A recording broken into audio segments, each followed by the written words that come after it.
Welcome back. The heels lasted for 20 minutes and then they're off, so I'm 6 inches shorter. Yes, they were extremely painful, and anyone who wears a size 10 that wants a pair of teal patent leather pumps, come to my table. They are yours. Teal patent leather, what? Oh, out of Matt Thielepape. Shanna's trying to do a joke for you. Oh, she's amazing.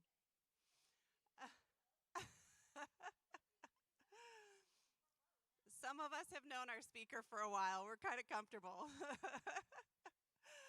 But before we bring him up, wanted to welcome you guys again. We do have a couple quick announcements. The first one is, I hope I put these in order. I think it's Operation Christmas Child. Yes, perfect. So the Operation Christmas Child boxes, the collection is today so that they get delivered by this Christmas. If you got a box and you didn't get it packed, still bring it. It just can't be guaranteed to be delivered by this Christmas, but it will get used and delivered. There are mason jars at your table again because some people don't pay for the shipping. And so if you want to contribute to that, loose change, whatever, they are on your table. But Weeda's going to take these to the drop-off spot. If you want to get information and updates from Samaritan Purse and Operation Christmas Child, put your email on the yellow pad right there, and she's going to keep in touch with you. And thank you all again for your generosity. Just helping ship them out. Yes, helping them ship them out of her living room was such a blessing. So we're excited about that. The next announcement is Misty at Blue Table. Raise your hand, Misty. Sweetly offered to collect for the troops. So if you have cards for the troops, she is going to collect them and drop them off. So if your kiddos made cards, you're going to want to drop them off at Misty at Blue Table. And then I think we have giveaways next. Oh, yes. Okay. We have some amazing giveaways. This is Ellis Custom Designs. Robin, raise your hand at Purple Table. The earrings on the Christmas tree earrings are a giveaway today. And she also brought red glitzy red earrings. And then the cards of Christmas past, that's a giveaway as well. She also has these cute earrings, a supply in her bag. Don't forget I ordered that second set, so don't give them away. Yes, I've ordered 2 sets already. Don't judge me. But they're $5 a piece. They're super cute, so go see Robin. You can get your earrings before you leave. Oh, another announcement. Hold on. This came a little bit, we didn't get a slide for that, so hold on for Robin's. Parent night out. If you guys like a date night without the expensive cost of a babysitter, no offense to those of you who babysit or have daughters or sons who do as well, but it gets a little pricey, especially around the holidays when we're trying to save some money.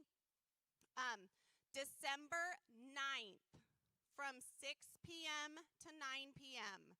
These are important dates to mark down. December 9th from 6 p.m. to 9 p.m. Dinner is provided for your kids, and you get to drop them off here at Christ Fellowship to be watched. $20 a child, $60 max. The savings is incredible. I know, I pay. But $20 a child, if you have 4 kids, this is a deal. And it's a pajama party. Dinner's provided, but you have to register by December 5th. So if you want a night out with your husband on December 9th, drop your kids off. Dinner's provided. The website, all of these are on your table. So take a picture of it. This is a good deal. Yes. Up to 12 years old. Yes. Yes. Winning. This is a big deal. So take note of it. Okay, back to giveaways. The next is Body Sculpting by Nikki. Nikki at Lavender Table, raise your hand. Nikki has given away a free session for body sculpting. You can see the information up there, and you can take a picture of her. Oh, your phone number didn't get up there right. There's a lot of extra digits. Unless you have like an Israeli number with, no, just kidding, an international number. That doesn't even work. So we're going to need to get your number and we'll post it on our Facebook page, okay? So that's also a giveaway. And our other giveaways, just to highlight so you all know because we have a lot of them, is a cute Christmas decor for your house. We have Bruce Miller, our senior pastor here at Christ Fellowship McKinney. Oh, thank you for keeping me honest. We need help decorating out there. It's all the boxes. So if you have a few minutes today, or our sign up is on our page, or Peggy Miller at Sterling Tables is back there. We could use a lot of help to decorate this. Thank you. Sorry. But this is Bruce Miller's new book, The 7 Big Questions, Searching for God, Truth, and Purpose. Does life have a purpose? Is there a God? Why does God allow pain and suffering? Is Christianity too narrow? Is Jesus God? Is the Bible reliable? Can I know God personally? He answers all those questions in this book, so this is a giveaway. We also have 3 super cute Thanksgiving Berenstain Bears storybooks up here. This is the card, Christmas card holder from Robin. And this, anyone here last year? You might recognize my talented mom at Blue Table, Heather, made another advent calendar to decorate. These are kind of fantastic as long as you're not OCD and you let your little kids put them wherever you want because it makes it more fun. But they're Velcro, and they're super cute to watch the kids wake up in the morning. My kids have done this for years now, and so she has graciously brought that for a giveaway. But this is going to be a heads or tails game to keep us all honest. I know, you got to pick it. So these are the giveaways. Okay. First of all, with the Berenstain Bear stories, if you have a child 10 and under that has a birthday over the Thanksgiving holiday, it could be the whole week that they're out of school. 1, 2, 3. Oh, sorry. Fast hands, sorry. Berenstain Bears. Yeah. Oh, she's bringing it. Okay. You can have this Christmas tree. No, she has a child too that has a birthday. We're going to pull a name out of the bag for the Christmas card holder because it's super cute. Amanda, I'm going to need you ready. Oh, she's not here today.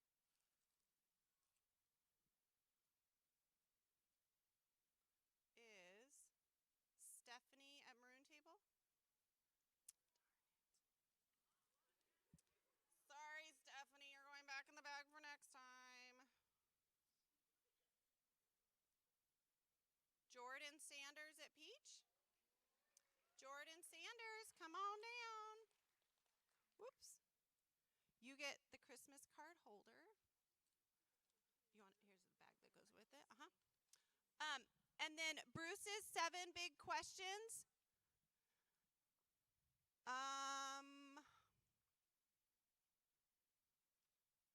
Does someone know someone who has been praying for them and needs to know the answers to these questions? Anyone searching for someone? Okay, one of you two. Nope, she says, nope, you got it.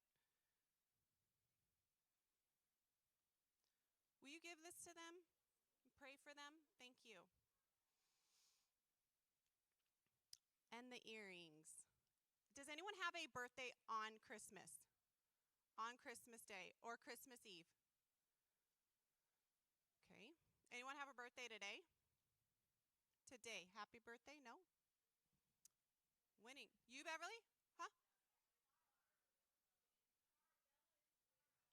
She has to be here. Beverly, come pick some earrings. Beverly is amazing and well-deserving of these because she is our AV gal. So you need to pick the ones that look like something that'll tempt you in the market to eat, or the sparkly red ones. They're so cute. Does anyone have a birthday on the 20, when do we meet next? The 28th? 28th. Wow. December 1st? Here you go. Happy birthday. Early. All right, Amanda, I'm going to need you. Okay, so for this Advent calendar, you're welcome. So for this Advent calendar, it is, we asked my mom what she wanted the giveaway part to be, and it's if you have a child who is 7 years old or younger, even if you have 5 of them, if your youngest is 7 years old, you get to participate. Is the person who won this last year here? No. Did you win it last year? Yes, you did. Okay, so it's for if you have a 7-year-old in your house or below, and if you do, you're going to stand up because we're playing heads or tails, and I'll explain that. In case you haven't played heads or tails at Mom's Connection, this is your head, this is your tail. Okay? So we're going to flip a quarter, and if you are that, then you stay standing, and if you are the opposite, you sit. Sarah, why aren't you standing? You have Jacob? Hello? All right, so you need to put your hands on your head or hands on your tails in 5, 4, stay committed, 3, 2, 1. Hands on your heads, hands on your tails if you're standing. Flip. Not all of them are doing it. Oh, jeez. The help these days. I'm just kidding. It's heads. It's heads. So if your hand's on your head, stay standing. If your hand was on your tail, sorry. Oh, Megan wants it. All right, hands on your head, hands on your tails. Commit, commit, commit. 5, 4, 3, 2. Nicole? Tails. If your hand is on your tail, you're still in. Whoa, and then there were 3. Are you in? Oh, you're, okay, 3. All right, hands on. Okay, so now with the 3 of you, can you please look at each other and make sure you're not the second one to choose and you're matching the others? That happened last time, and it was not productive, and I fell for it. All right, flip. Hands on your heads, hands on your tails. Heads. Rebecca Hensley. This is a big deal. And you get the pretty bag. Enjoy it. That was made with lots of love. Okay, without further ado, Matt Thielepape, for those of you who have not heard that name, was our student ministry pastor here. And I'll be honest, if you ask me for parenting thoughts, questions, advice, he's on my short list. He's the tool in my tool belt for people to contact because he's seen a lot. He's prayed over a lot, and he's very intentional, and I would trust each one of my kids under his leadership and counsel. He and his wife have been married for 15 years, 12. And Matt is active duty. He just became a police officer. God called him out of student ministry and to protect kids in a different way. And he was deployed for a while recently, so he is a veteran, and we honor him, and we are thankful for that and all the veterans. And quite honestly, what he has to give, because he seeks the Lord with all of his heart, soul, and mind and strength, I could probably put him on a different tour of speaking engagements just because he's passionate and he wants kids to know God and to be protected and lead godly lives. So I want to welcome Matt Thielepape.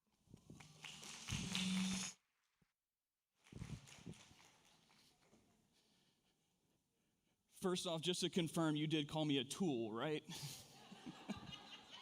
Okay, just confirming. And how in the world are there this many colors? I did not know. Like, what is this? What would you call this color? There we go. Okay, that's what we call green, right?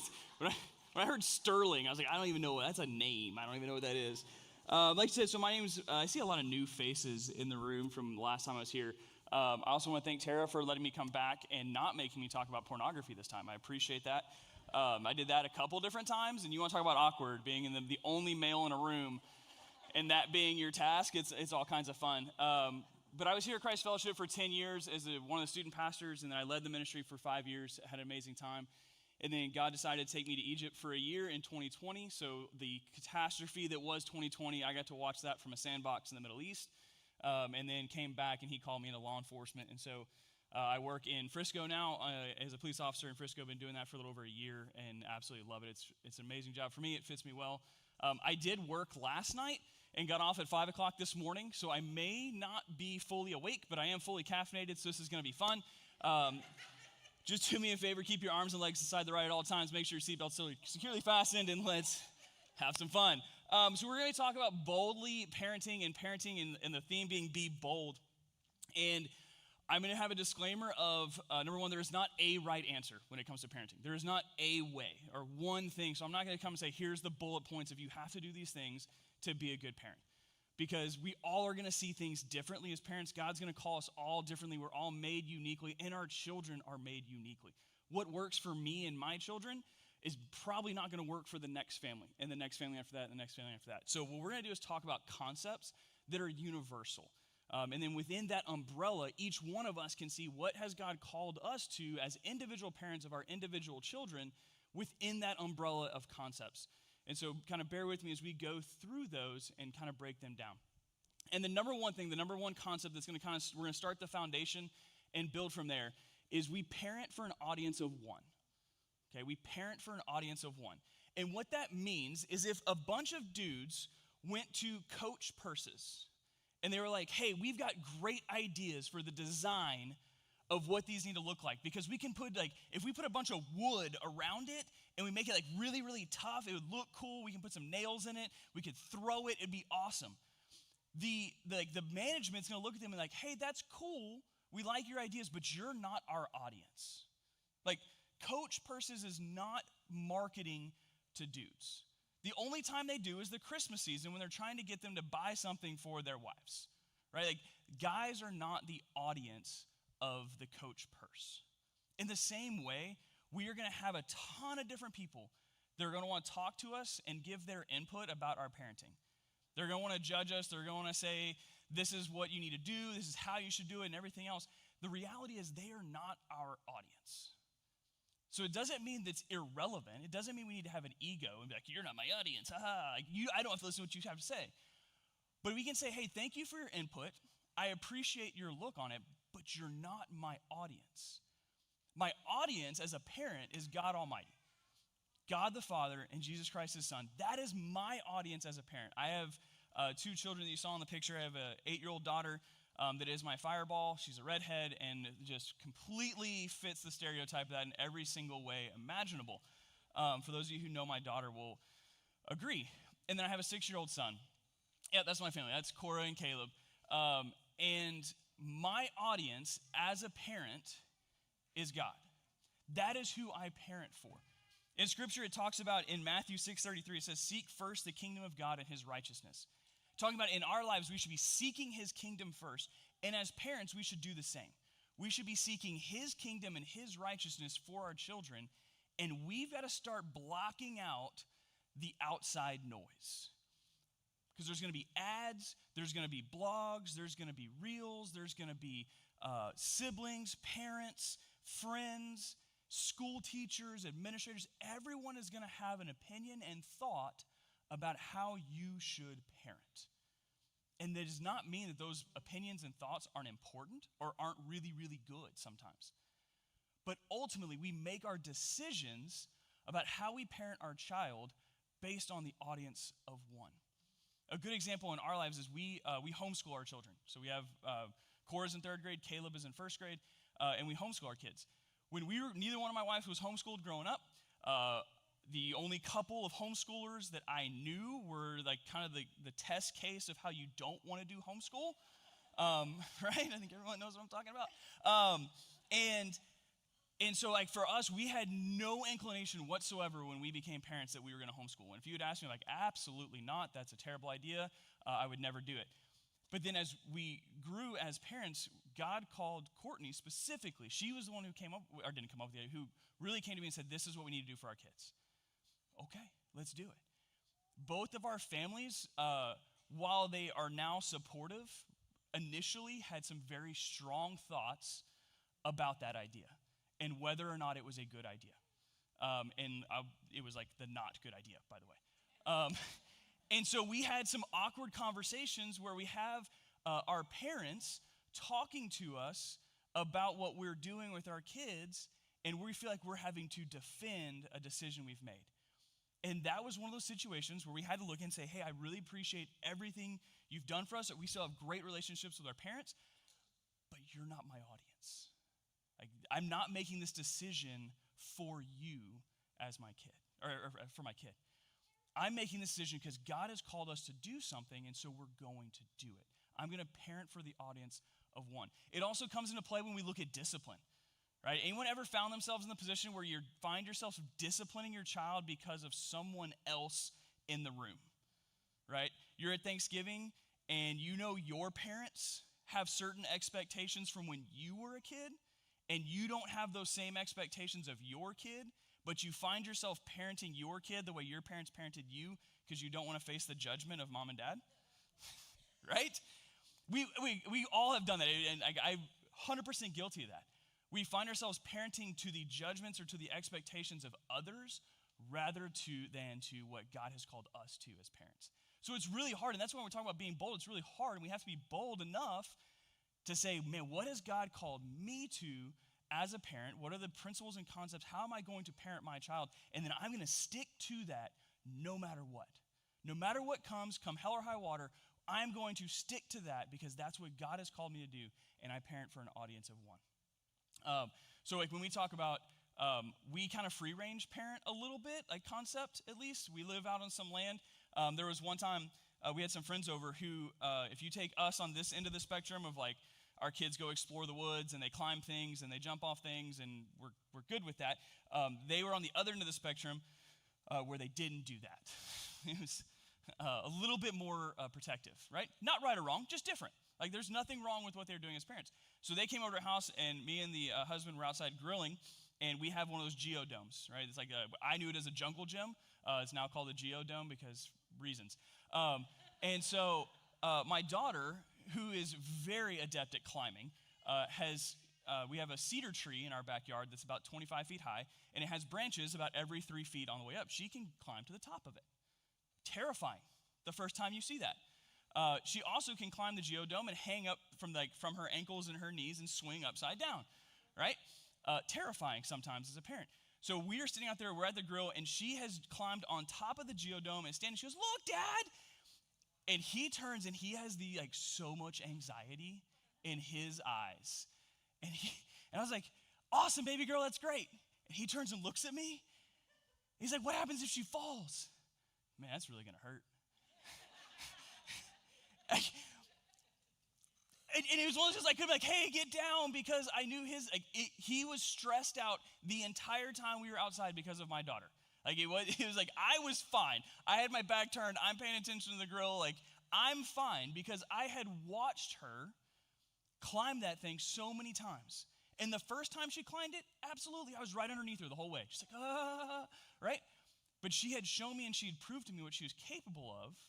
And I knew what my daughter was capable of. And so I allowed her to be capable. And someone else who saw that disagreed with my parenting, which is okay, because he didn't know what my daughter was capable of, and I did. All right, and that's a small example. There's going to be those big examples where there's going to be times where you're going to have to make a decision as a parent that you know mom and dad or other people in your circle are not going to agree with, and that's okay.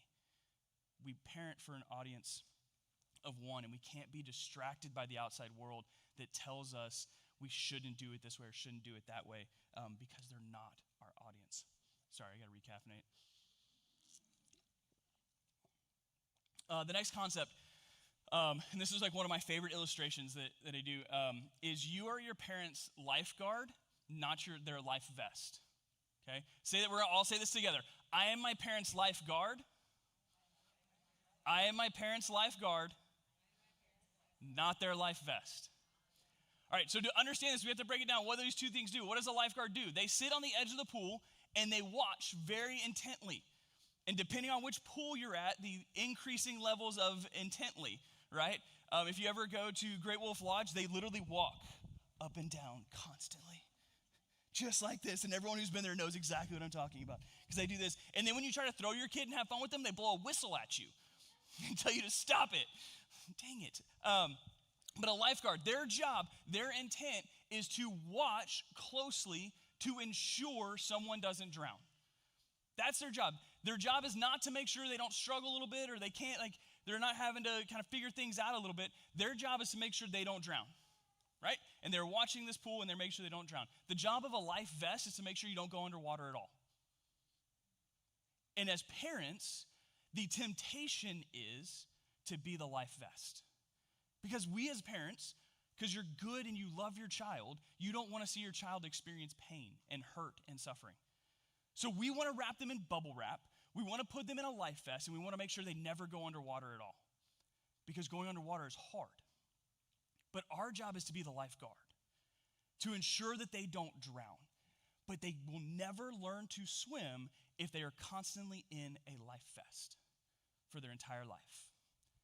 They'll never learn to swim if they're always in a life vest. We had, anybody have the water wings, right? It goes around the arms and goes in front of the chest. That when for some reason they get on their back, then they get stuck and they do this. So we have those we had those for our children. And they would wear them all the time when they were young. There is a time and a place for a life vest. I'm not going to throw my 3-year-old in the pool who doesn't know how to swim without the water wings, right? I'm not going to do that because it's unsafe for them. There is a time and a place in their progression and in different aspects of their life to have the life vest. I'm not saying life vests are like inherently bad all the way around. But if at 17, a fully normally functioning 17-year-old went to the community pool with water wings on, we would all look at that a little bit skeptically, right? Like that would be a little bit odd to have a life vest on at the community pool at 17. And the same thing exists for our kids in every other aspect of parenting. Are we constantly putting them in a life vest where they never go underwater at all? And this is also going to kind of tie in with the parenting for an audience of one.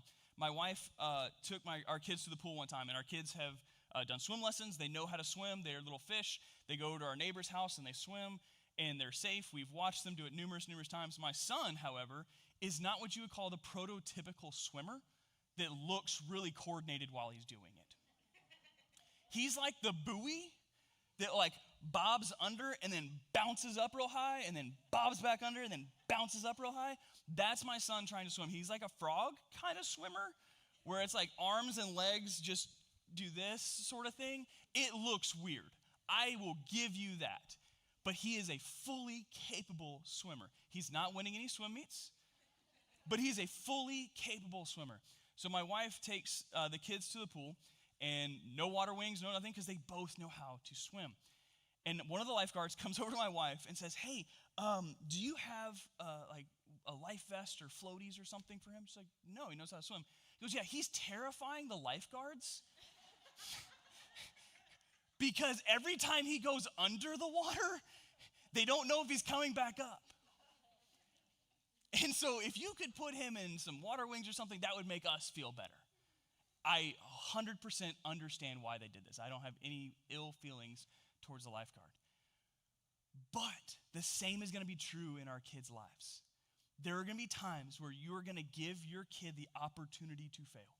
You are going to be their lifeguard where you are watching them closely, and someone else is going to come up and say, hey, can you put a life vest on your kid? Because this is terrifying me.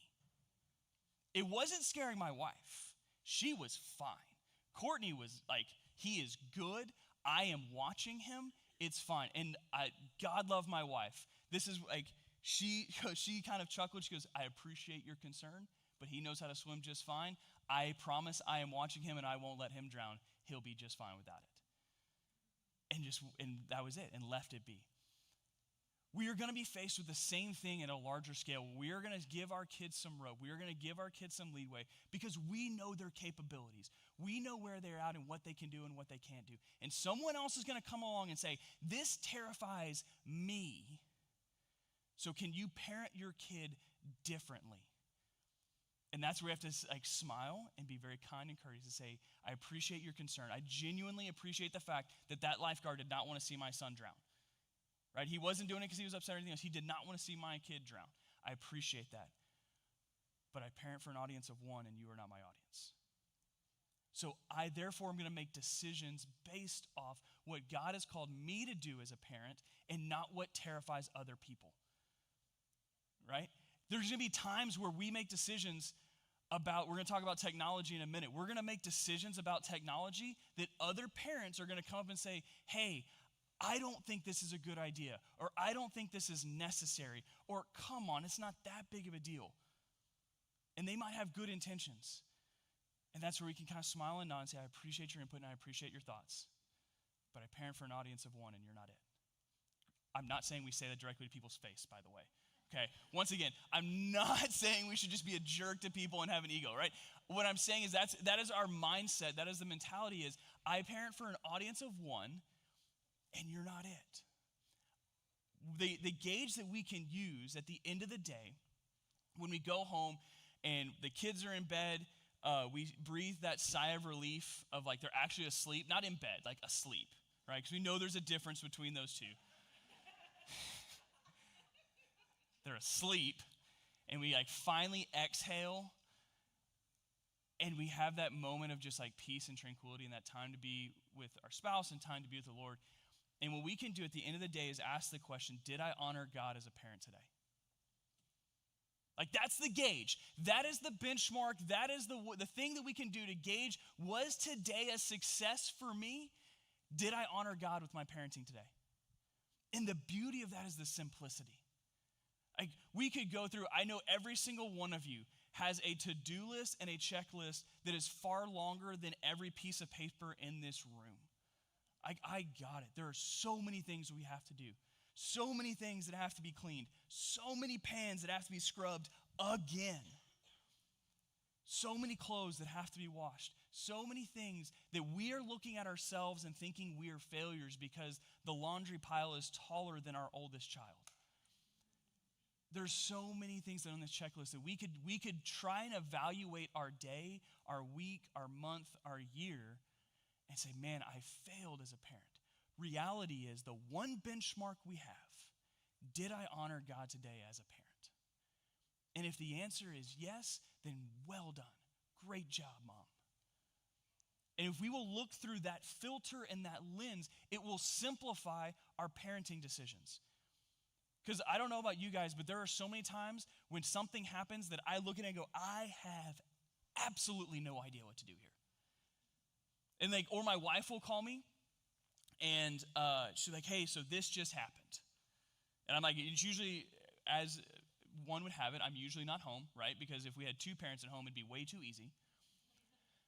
So I'll be in my squad car driving around town, and she will call and say, hey, this just happened. What do I do? I'm like, that is a great question. I have absolutely no idea.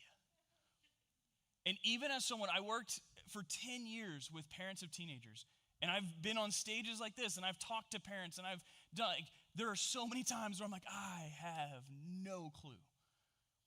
And so a practice that we have instilled in our marriage and in our parenting teamwork that might be helpful to you is a lot of times, especially in a discipline scenario, something's happened, and that's usually where it comes, right, is the discipline, is, hey, Cora, hey, Caleb, you need to go to your room. And like, that's not the punishment.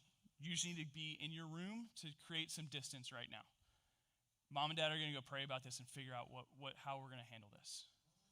And we go, if we're by ourselves, we individually go, take 25 deep breaths, decompress a little bit, step back, really evaluate this decision. Like, what's at stake here?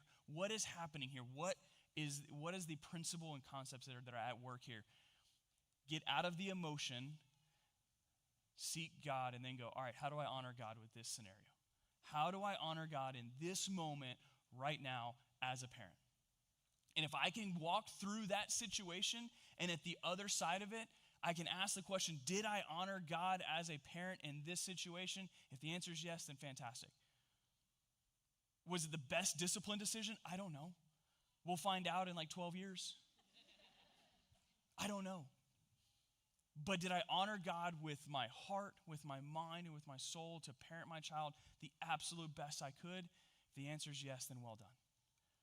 And if we can simplify our minds and our hearts in that way, we will find ourselves parenting freer, where we're not constantly going, oh my gosh, what do I do with this and this and this and this and this and this?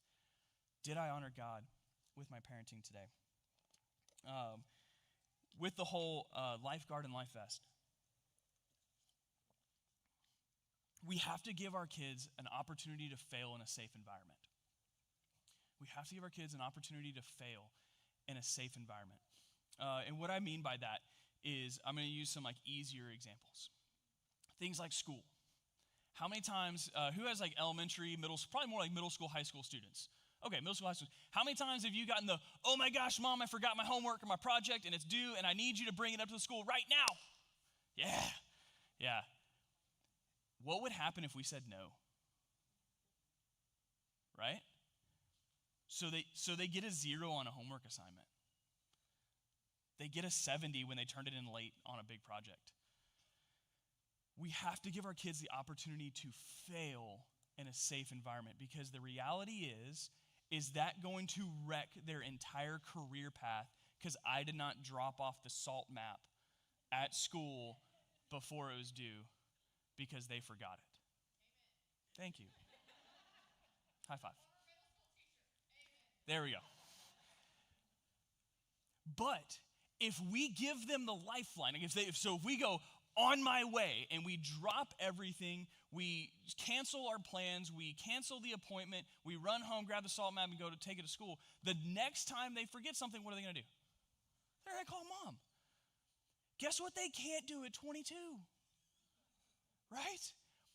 But I guarantee you, as the kid who got told no, I didn't forget a whole lot more, because I remember the pain point of that moment, having to stand up in front of class and present my project without a project. And God bless my teacher when I said, hey, can I do it tomorrow? She goes, nah, you got this. Right? I am 34 years old. I remember that day because I felt that pain point and I didn't want to feel that again. In the sports arena, what do we do when our kid's not playing as much as we think they should be or as much as they want to be? Do we go have the conversation? I heard some groans right there. That was good, right? Yeah, we all just felt that tension in the room. It was fantastic, right? Do we go have the conversation for our kid and demand that something happen? Or do we give our child the chance to grow and have that awkward conversation of, hey, coach, what do I need to do to earn more playing time? How much more would our children develop if at 10 we let them go have a mature conversation with the coach about what they want, not what I want for them, and I'm the lifeguard that's just sitting back and making sure they don't drown, right? I'm not saying we completely hands off. What I'm saying is they're doing what God has called them to do. They're doing what they want to do and learning and developing, and I'm just the lifeguard to make sure they don't drown, right?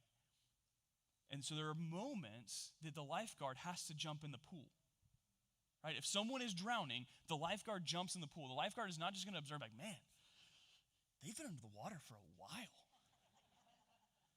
I hope they can breathe. Like, right? The lifeguard does not mean passive. The lifeguard means I am actively, fervently watching every moment of my child in the pool, ready to jump in at a moment's notice to save them from drowning. But what I'm not going to do is the first time their head barely ducks under the water, dive in and scoop them up, right? So we need to give our kids the opportunity to fail in a safe environment where the consequences are low. Because the problem is, and what I've seen in my new role, is I deal with people who are failing when the consequences are extremely high. Extremely high. Because they haven't learned how to have conflict resolution, because sometimes, I'm not saying every single time, evil exists in the world, got it. Sometimes People have not learned how to have conflict resolution because every time they got into an argument, mom or dad swooped in and solved the problem. And immediately said, you there, be nice and go. And they never learned how to have conflict resolution. So when they're 18 or 19 and they get into an argument, they're still using their hands like a 6-year-old because they haven't learned how to have conflict resolution. What if we backed off a little bit and we were a lifeguard?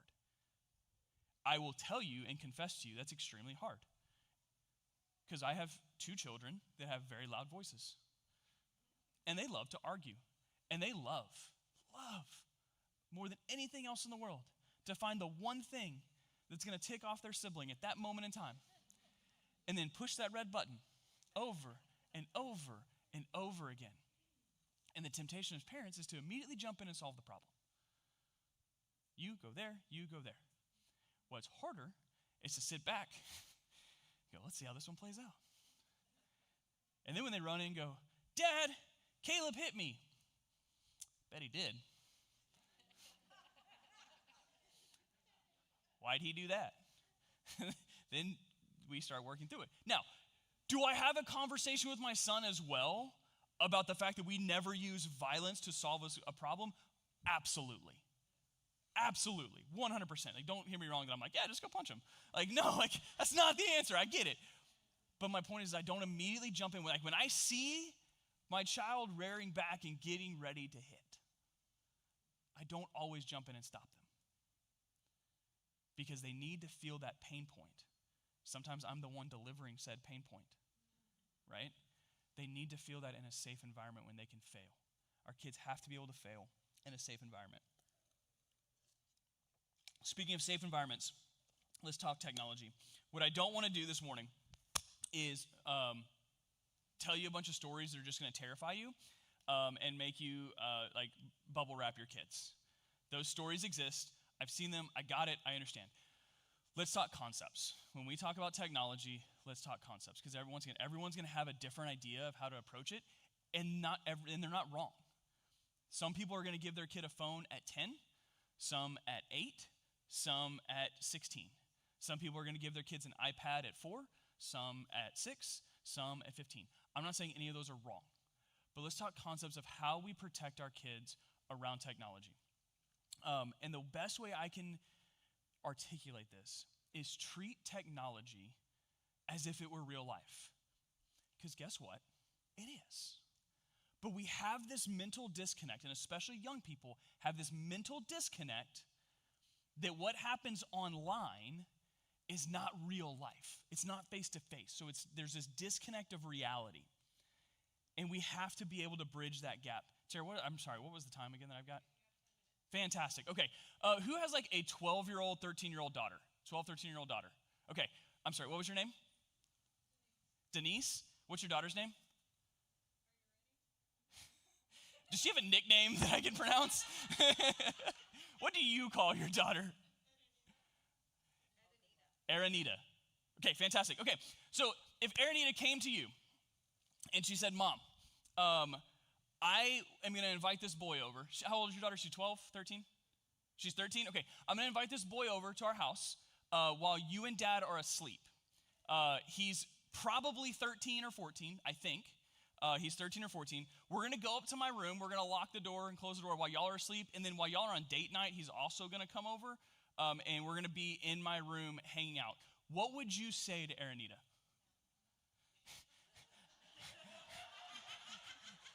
I can't say that because I'm mic'd up, and that's going to be recorded. But good answer. What would you say to Aranita? She knows better than us. But let's say she did. Let's just assume that she doesn't know better in this moment. She knows the answer. And what would that answer be? Absolutely not. Under no circumstance. Is there anyone here who is comfortable with that situation? Oh, by the way, I think he's 13 or 14. I think. What's his name? I'm not really sure. But he goes by Making It Wayne 14. Right? That's his nickname. Where does he live? I don't know. What are his parents' names? No idea. Where is he from? No clue. Where does he go to school? Have no idea. Anybody okay with this? Absolutely not. Like, no one in their right mind. There's not a parent in this world that is like, absolutely, invite him over. We'll like pop some popcorn and like we'll give you your privacy. Like, no one in their right mind would ever allow that. But yet we do every single day. Because on a phone, in an app, that's exactly what they're doing. Is they're in their room behind a locked door, talking with Making It Wayne 14, having absolutely no idea who this human being is. They could be 14. They could be 35. They could be a guy. They could be a girl. We have no idea. And yet, as parents, so many times that's exactly what we're allowing them to do. So what I try to tell parents is think of it conceptually, and I know it's not a one-for-one every single time, but when your kid is asking you about something with technology, would I allow this in real life face-to-face? Would I allow what they're asking to do in person? Like, would I want my kid going to the mall unattended for 6 hours with people I don't know at 8 years old? Probably not. Okay, so I'm probably going to structure technology around that same concept. Like I said, when you give your kid an iPad, when you give your kid a phone, those are all personal decisions that you and your spouse can work through and talk about. And remember that you're parenting for an audience of one and not what I think about it. You can make those decisions, but the way we can protect our kids is think through the concept of, would I allow this in real life? And then also, when you're kind of thinking through some of these things, okay, technology is real life is technology, and go back and forth. Then think through, how do I communicate this to my kids? Because what we don't want to do is, again, we don't want to be the life vest that just says, you can't have that, and end the conversation. At a young age, whenever we start allowing different forms of technology into our kids' lives, is having the conversation with them openly and honestly. For example, in our house, YouTube is not acceptable for our kids to have access to by themselves. They know YouTube exists. We watch YouTube videos with them. My daughter loves animals, and she wants to be a vet. So anything having to do with vets, she will watch animal surgeries, real life animal surgeries on YouTube. And it is like she is fascinated and loves everything about it. And so we will do that. We will sit down with her and we will pull up the YouTube app and we will put in, veterinarian, whatever, and we will let her watch like veterinarian videos. So she knows YouTube's exist.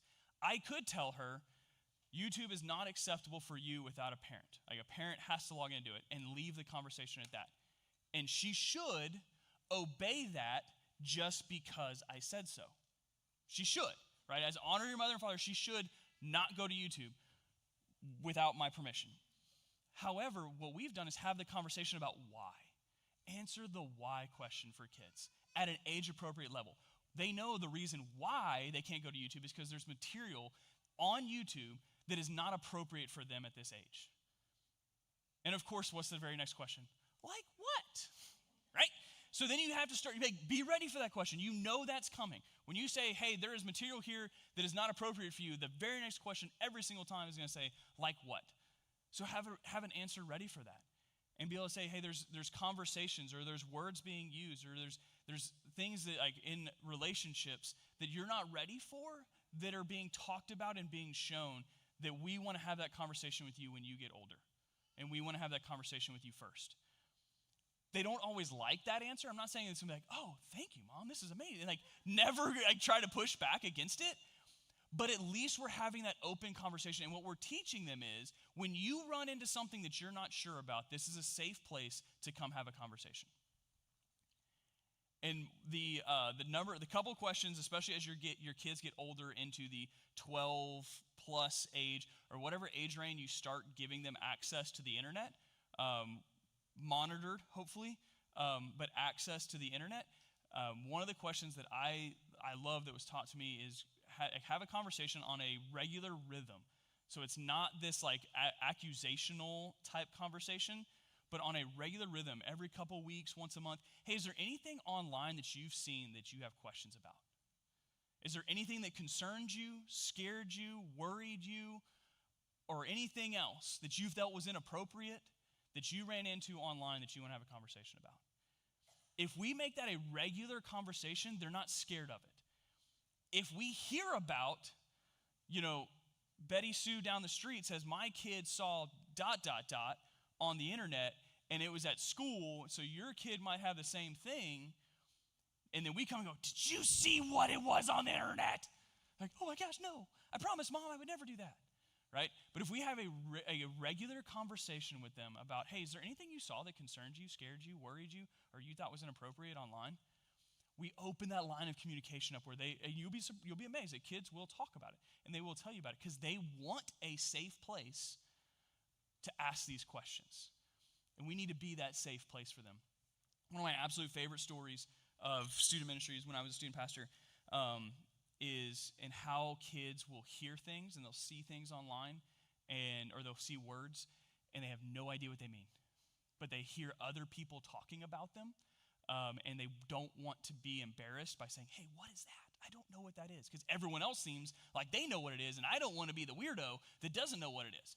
So they'll just go along with it, and they'll use context clues to piece together a definition, and they just assume that that's the right definition, and they don't have anywhere else to turn to confirm that. So I had a student, she was in 7th grade, came to me one night, she says, hey, Matt, I need to talk to you. It's like really serious. Oh, okay, like let's do this. And so we go sit down Main Street, and like I'm prepping for like what this could be, because this can be literally anything. And so she's taking deep breaths, she's like really composing herself, and like I'm waiting for like an abuse situation or like a really gnarly family situation or something.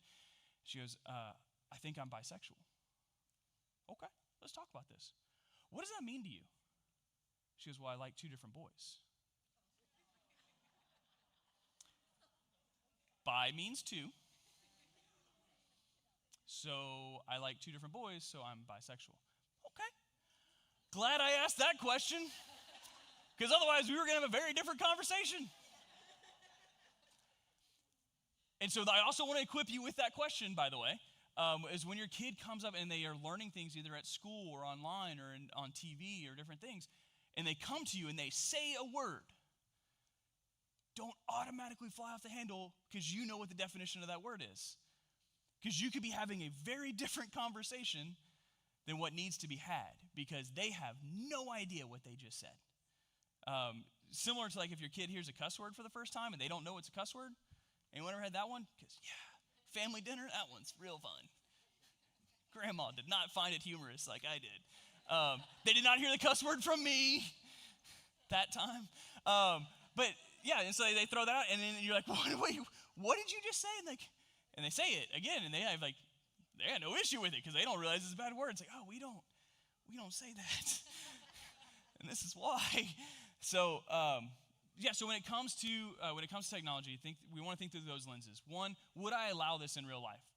Would I allow my kid to have unfettered access to fill in the blank, whatever, at this age? What is safe for them at this age? And then we want to think through,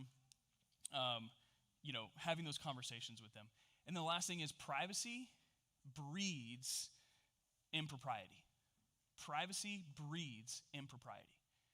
There is this concept, and I don't know where it came from, but someone convinced parents that their kids have a right to privacy. That is a dirty, foul-mouthed lie. Absolutely. And I can even speak from the legal perspective. When I go into a house and a kid's like, my parents kicked in my door. Cool, guess whose door it is?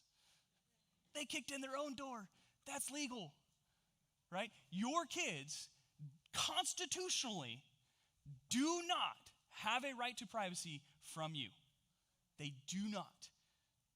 Legally, morally, even more so, they do not. Like I said, for whatever reason though, there's this concept like, I don't want to invade their privacy.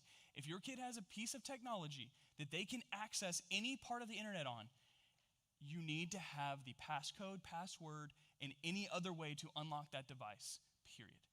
I don't speak in absolutes a lot, as you've seen this morning. I'm mostly a conceptual person because everyone's going to have different things, and I don't want to put any sort of shame or judgment on a parent for a decision they've made for their audience because it ain't me, right? This is one that I'm going to speak in an absolute. If your kid has a piece of technology that can access the internet in any way, 100% at all times, you should have the password, passcode, and anything else to access that device. If they have any form of social media, you should have the password, passcode, or a way to access that social media at all times. And they should know that you have it. Because if they know you have it, they will be more fearful of using it in a way they shouldn't use it. And once again, we have that open conversation with them about why. We want to answer the why question, but we also, those are kind of those like start off as a life vest moment. Like the first time you give your kid an iPad, it's probably yours that doesn't have internet access, and we start there. Okay, then we grow and we grow and we grow and we work from there to the point where we're eventually going to get to that lifeguard moment where I have a monitoring software on there, but I'm not over your shoulder at all times. And it's a little bit more hands-off, and I'm allowing you to show that you've earned the trust there and that you're learning responsibly using this piece of technology. But the right to privacy does not exist for kids from their parents, ever. Because privacy breeds impropriety. So the last thing I want to leave you with, and this is going to be a little bit of a left turn, but I hope it's helpful.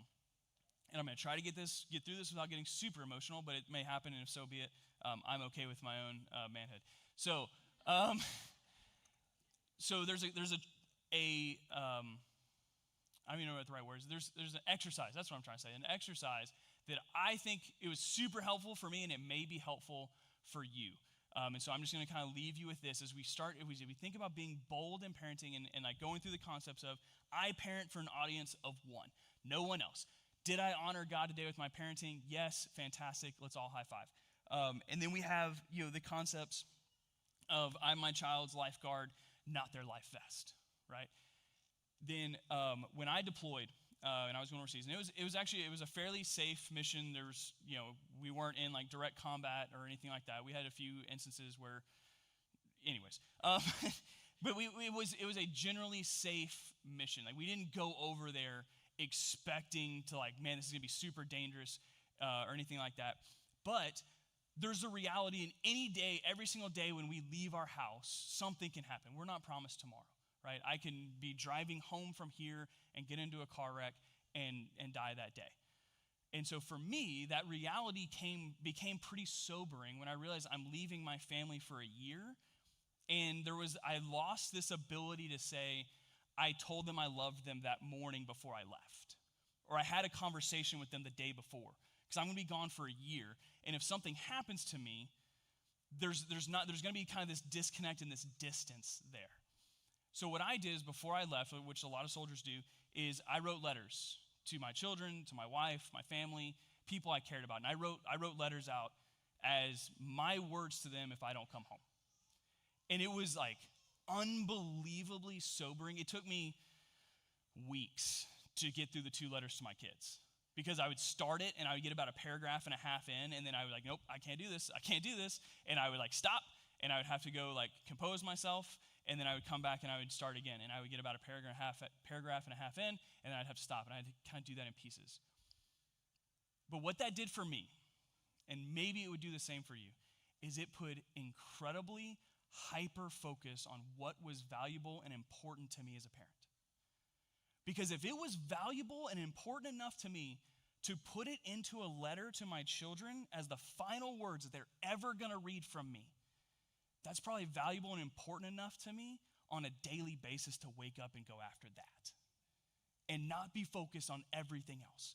Because there's so much as parents, and especially as moms, that are just bombarding you that you've got to do for your kids at all times. You got to make sure they're cleaned and washed and their clothes are clean and they're going to this thing and they're going to that thing and you've got this 50,000 long to-do list.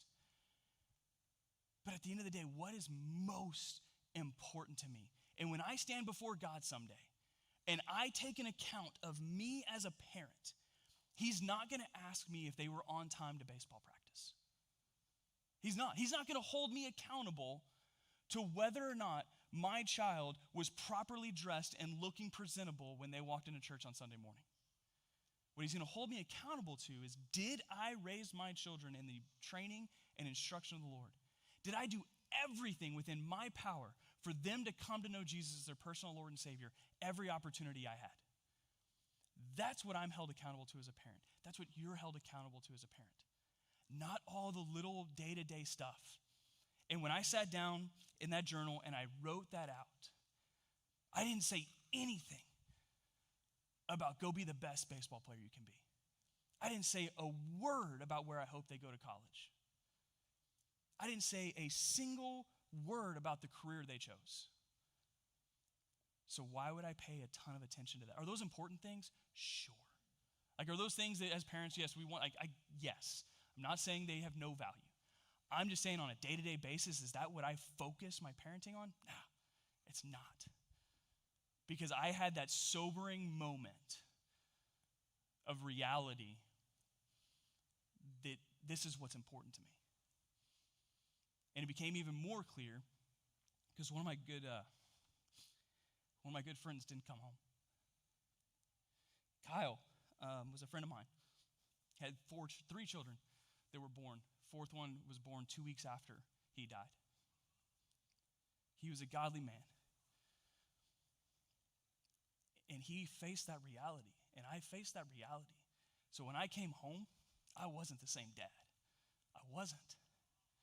Because I didn't care about the little menial stuff anymore. I didn't get bothered and distracted by all the stuff in our lives.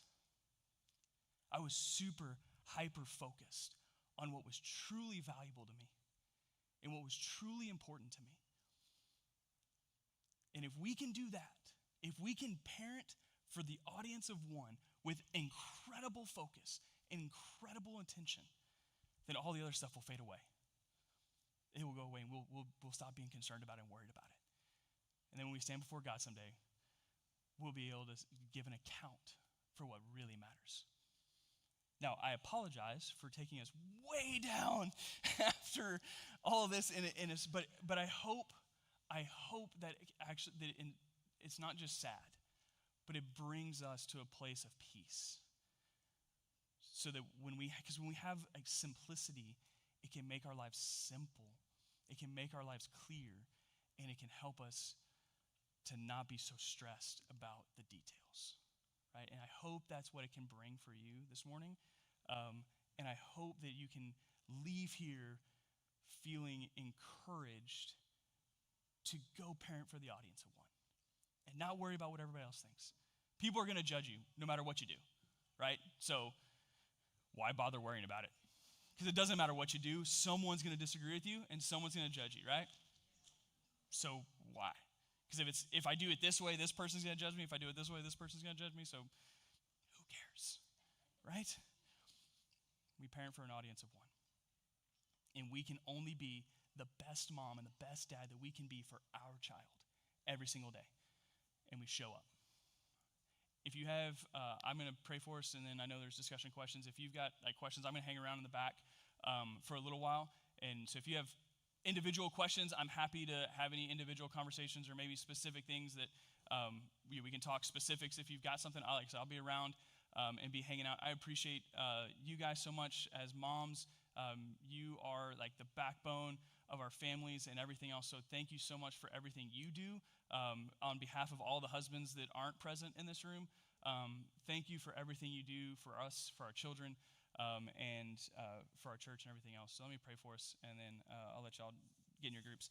God, thank you for this morning. Thank you for the moms and how you have blessed each and every one of us with children to steward. They're not our kids, they're yours. That we get the privilege of being stewards in their lives, to direct them and guide them to you. Lord, give us the courage to parent for the audience of one, to not be distracted by the everyday, to not be distracted by the small, menial things that this world tells us is important, but help us to be focused on you and hyper-intentional about leading our kids to the foot of the cross. It's your son's name we pray. Amen. Thank y'all so much.